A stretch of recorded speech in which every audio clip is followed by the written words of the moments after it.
What's up, Samurai Assassins? Fat Samurai Guy here, and welcome to another episode of The Movie Dojo, where we discuss martial arts cinema and action films. Today in the dojo, I'm going to review Drive. Here's a quick plot synopsis. A prototype enhanced human on the run from Chinese hired hitmen hooks up with a dreadlock bystander, and the two of them elude their pursuers narrowly each time. Now I'm going to give you the good, I'm going to give you the bad, I'm going to give you the badass. First up, the good. This film stars one of my favorite martial artists, Mark Dacascos. I have always been a fan of Mark Dacascos over the years. He made a lot of action movies in the 90s, and I would watch a lot of them. I would rent and buy them on VHS. You remember VHS? Some were pretty good, and some were bad. Unfortunately, Mark was just one of those really talented martial artists that never became a big star. The sad thing is, a lot of you out there that don't really know Mark Dacascos probably remember him for being the host of The Iron Chef.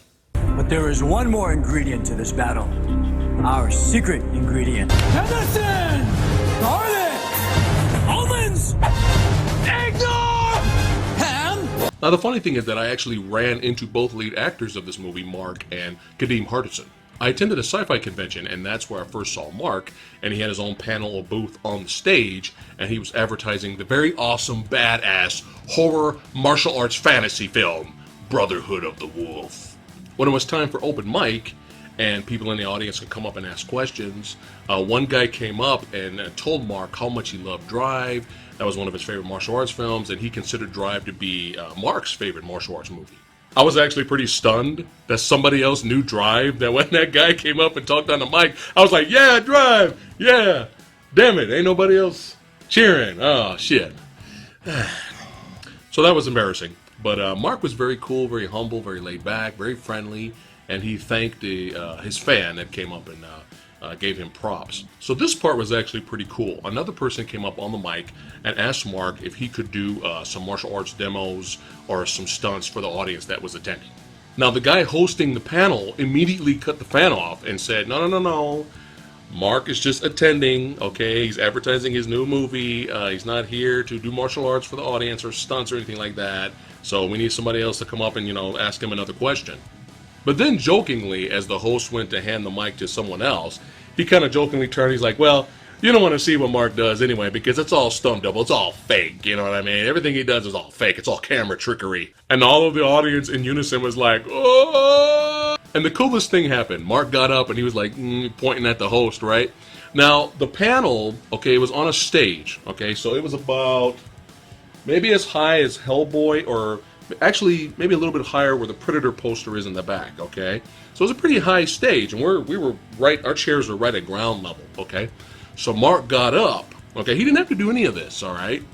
He was even dressed nicely and everything. He didn't have to do anything, but he's cool like that. So Mark actually got up, true story now, he got up, he walked over to the side, the tables are here in the middle where he was sitting, and he walked over to the side where it was clear, turned around, did an amazing backflip from the top, and landed, like, perfectly flush, like, no problem, like, it was easy money, okay? He landed, and the crowd, we all cheered, we were like, yeah, that was cool, because he didn't really have to do that.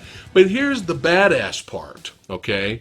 Not only was the flip cool, but when he landed, there was no sound. That's fucking amazing, okay? I mean, there was barely a little, like, okay, and this was from way high, okay, but he's got that light skill, you know what I'm saying? So yeah, that was cool. Now Kadeem I ran into at Comic-Con. He was just walking around, he was just a fan like everybody else, and checking out all the cool statues and all the cool shit that's at Comic-Con, and we briefly spoke, and he was a funny guy. But the weird thing was, like, 2 years later, I went to a movie, me and my buddies went to go see a movie, I don't remember what movie it was, and we came out of the theater, this was at Universal City Walk, and we came out of the theater, and we ran into Kadeem Hardison again, like in the lobby. It was just kind of like, a small world. It was a little weird, because, we run into the same, like, celebrity twice, so, but he seemed like he was a real down-to-earth, cool guy. But let's get back to the movie. Definitely one of the good things in this film is Mark Dacascos and Kadeem Hardison's chemistry. They work very well together and play off of each other pretty good, and there's some funny moments between them. This film is short and sweet and to the point, and it knows exactly what it is, and that's why it's awesome. This film came out before Rush Hour. It's kind of making me wonder, did somebody watch this movie first and get some ideas? And now for the bad. The plot of this film is fairly weak. Okay, I'll be honest. As much as I enjoy this movie, the plot is not one of the most outstanding parts about it. You really don't know a lot about Mark Dacascos' character. Like, when I first saw the film, I didn't even know that he was this enhanced being that had all these abilities. I thought he was just Mark Dacascos. So I'm just watching this movie. I just thought he was just some badass throughout the movie. And then later I'm like, oh, he was a prototype enhanced human. Okay. Another thing I didn't like about the movie is that I'm not sure if they were hoping for sequels, which is kind of sad. But the movie ends very abruptly, and you will have some questions. Like, I still had questions like, well, wait, what about the organization? What about, the cyborg? There's still a lot of unanswered questions. Now, this movie is a very low-budget film. You can tell by just looking at it, which I think, a lot of film snobs out there will turn away and not even give it a shot. Now, even though there is some funny moments in the movie, there's definitely some forced comedy that just doesn't work. Brittany Murphy was fine in the movie. I mean, playing the very bored but willing to do anything for adventure type of character. But there were times where I was just like, there were times where she was annoying. And then there was these weird moments, these weird side gags, where they would keep watching TV, and there was a special popular show that would keep coming on television about some super intelligent frog or toad or something had this huge brain, and it would talk, and they would talk to the frog, and we know what he's saying. He's saying, to save this man. I get it. It was supposed to be comedy, but I didn't laugh. I was just like, oh God, but can we get to the next fight scene, please? And this film really has some cliche, cheesy villains. I mean, for like the cowboy villain, for example. This is one of his lines, okay? I never forgot it because it was so bad. After all these years, okay? I never forgot it. So at the end of the movie, he runs into Kadeem Hardison's character, okay? He wasn't expecting to see him because he's chasing him. He's trying to kill both of them, blah, blah, blah, blah, blah. So as soon as he sees Kadeem Hardison, he says, this is the real line in the film, "It's my favorite cheese-eating dick monkey." So bad. And now for the badass. So many years ago, okay, I was a lot younger, I was a lot thinner. Well, maybe not so much on the thin part. But many years ago, I went to Blockbuster Video. Wow, what a difference. And I'm sure everybody out there right now is going, what the fuck was that? The hell's Blockbuster Video? I know, I'm old, alright, I'm old. Fuck it. I ended up driving there. I was really bored. It was just one of those, one of those weekends where I was just like, let me go ahead and rent a couple of movies.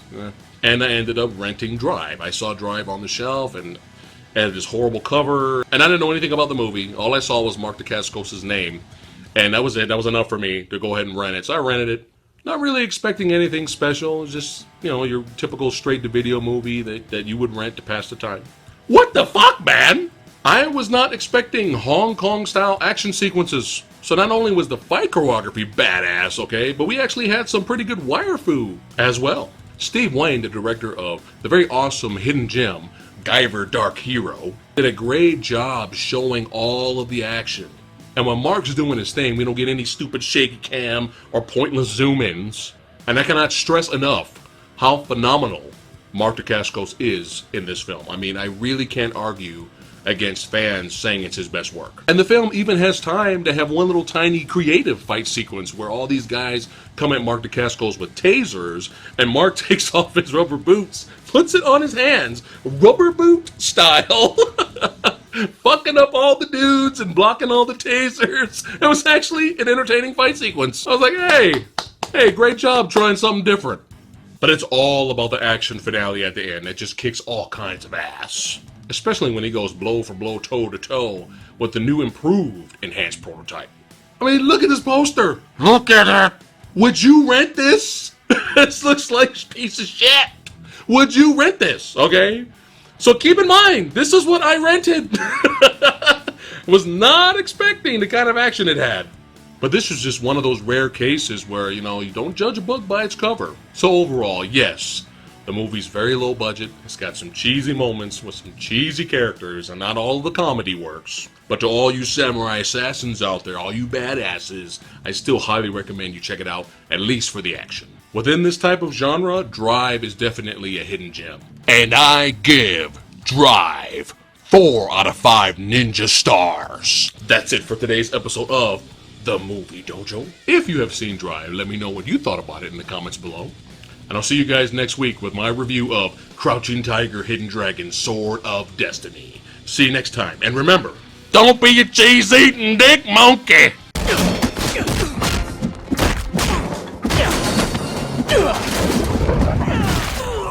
Like, share, subscribe!